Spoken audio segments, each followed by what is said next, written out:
தமிழ் சொந்தங்களுக்கு வணக்கம். நிம்மதியான தூக்கம் அப்படிங்கிறது நிறைய பேருக்கு கிடைக்காது. சிலருக்கு என்னதான் மருந்து மாத்திரை போட்டாலும் அது நிம்மதியான தூக்கத்தை கொடுக்க போகிறது இருக்காது. நிம்மதியான தூக்கம் அப்படிங்கிறது உள்ளிருந்து வர வேண்டும். அப்போ உள்ளிருந்து வரணும்னா உள்ளுக்குள்ளே வேறு எதுவும் பிரச்சனை இல்லாத இருக்கணும்.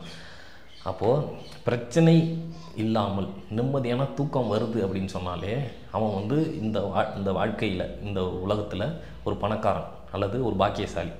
அப்படி 12ஆம் இடம் ஒரு நிம்மதியான தூக்கத்தை கொடுக்குது அப்படின்னு சொன்னால் அது எத்தனை பேருக்கு கிடைக்குது?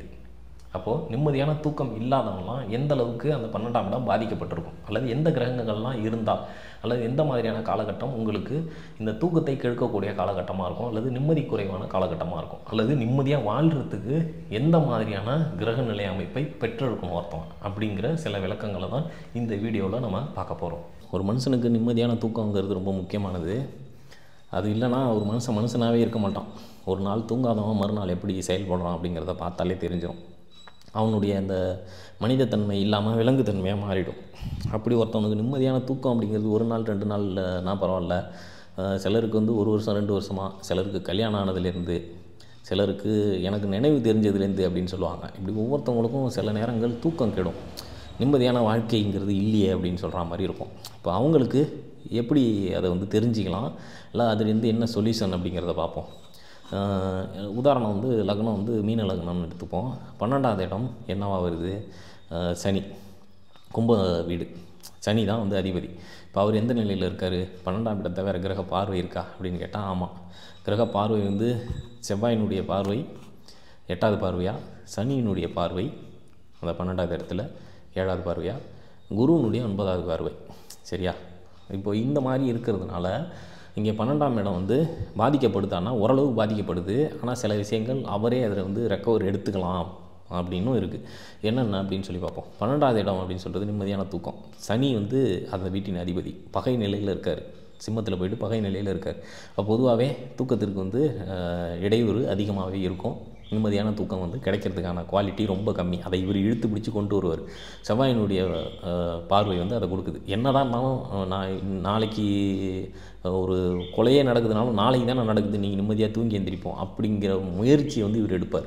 நீங்கள் தூங்குவோம், நாளைக்கு பார்த்துப்போம் எதாக இருந்தாலும் அப்படிங்கிற முயற்சியை கையில் எடுப்பார். ஆனால் பலம் குறைவாக இருக்கிறதுனால அது கொஞ்சம் பெரிய அளவில் எடுபடாது, டிஸ்டர்ப் ஆகும். இவருக்கு நிம்மதியான தூக்கம் இருக்காது. பொதுவாக திருப்தி நிலை இவருக்கு இருக்காது. குருவினுடைய பார்வை இது என்ன மாதிரியான விஷயத்தை கொடுக்குது அப்படின்னு சொன்னால், இதற்கு தூக்கம் வர்றதுக்கு என்னென்னலாம் பண்ணலாம் அப்படிங்கிற அந்த மெத்தடுக்கு போவார். பிரச்சனையை தீர்க்கலாம் அப்படிங்கிறத கொஞ்சம் லேட்டாக தான் யோசிப்பார் ஒழிய, தூக்கம் வர்றதுக்கு என்னென்னலாம் விஷயமோ அதை கையில் எடுப்பார். பிரச்சனையை தீர்த்தா தூக்கம் தானாக வந்துடும். ஆனால் இங்கே பிரச்சனையை தீர்க்காமல் தூக்கம் வர்றதுக்கு என்ன பண்ணலாம் அப்படிங்கிற மாதிரியான முயற்சியை ஃபஸ்ட்டு எடுப்பார். ஏன்னா இங்கே புதனுடைய பார்வையை வேறு வாங்குறாரு. புதன் வீட்டில் இருக்கார் இல்லையா? குரு தன்னுடைய விஷயத்தை மறந்து கொஞ்சம் அடிஷ்னலாக எக்ஸ்ட்ரா செயல்படுவார். குரு எப்போதுமே அனுபவ அறிவு, பொது ஞானம், ஒரு அடுத்தவங்களுக்கு உதாரணமாக வாழக்கூடியவர் அப்படின்னு வச்சுக்கிட்டாலும், புதன் வீட்டிலேருந்து புதன் பார்வையில் இருக்கிறதுனால என்னென்னா கொஞ்சம் அடிஷ்னலாக எக்ஸ்ட்ரா குயிக்காக ரெமிடி வேணும் அப்படின்னு செயல்படுறதுனால ஃபஸ்ட்டு தூக்கத்துக்கு என்ன வழி அப்படின்னு சொல்லி தேடி போவார். அப்புறமா தான் தெளிவான ஞானம் கிடைத்து, அதாவது எப்படி சொல்கிறது, 4 தெரு அலைஞ்சி சிரிப்பாக சிரிச்சு அப்படின்னு சொல்லுவோம் இல்லையா? அந்த மாதிரி நிறைய விஷயங்களில் தோல்வி பெற்ற பிறகு தான் கேதுங்கிறது ஞானம், அந்த ஞானக்காரகன், அந்த விஷயங்கள் இவருக்கு ஒரு புரிதலை ஏற்படுத்தி அதுக்கப்புறம் பிரச்சனைகளை தீர்த்தா நம்ம நிம்மதியாக தூங்கலாம் அப்படின்னு சொல்லி ஒரு வாழ்க்கையில் பின்பகுதியில் இந்த ஞானம் வரும். அது வரைக்கும் இவர் கொஞ்சம் கஷ்டம்தான். இந்த தூக்கம் நிம்மதி சம்மந்தமான விஷயங்களுக்கு நிம்மதி இல்லாத அலையக்கூடிய ஒரு ஜாதகம் அப்படிங்கிற மாதிரி இது முடிக்கலாம். ஆனால் அதற்கு சொல்யூஷனும் அவர்கிட்டே இருக்குது அப்படிங்கிறதுனால அது அடுத்தவங்க சொல்லி தெரிஞ்சுக்கிறத விட அவரே புரிஞ்சு அவரே அதை அதிலிருந்து மீண்டு வருவார் அப்படிங்கிறதும் இந்த ஜாதகத்தில் தெளிவாக இருக்குது. இந்த விஷயங்கள் ஒரு சில ஜோதிட புரிதல்களை உங்களுக்கு ஏற்படுத்தியிருக்கும் அப்படின்னு சொல்லி நான் நம்புகிறேன்.